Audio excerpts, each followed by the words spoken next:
the issues of racism and reform have been in the spotlight in New Hampshire and across the country. So we've asked the candidates for U.S. Senate about how they're concerned about racial inequality in America. Here are their answers. Well, sadly, I'm very concerned about it. One of my first jobs out of college was teaching in a newly integrated school in Mississippi. I saw firsthand the impact of racial inequality.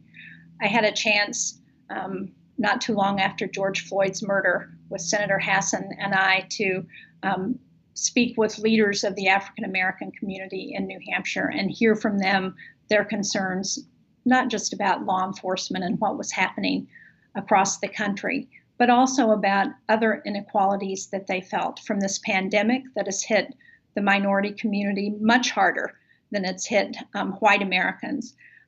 Concerns about education and whether education provides equal opportunities, concern about our national dialogue. I think this is something we need to look at, and we need leadership that is going to bring people together, not that's going to continue to separate us based on racial differences or ethnic differences or other differences.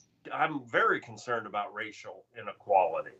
Now, and that doesn't mean there's systemic racism, but that I think that we need to constantly be improving to mitigate and diminish racial inequality anywhere in this country, and it's a never ending battle, and it's something we have to continue to work on, and in all areas.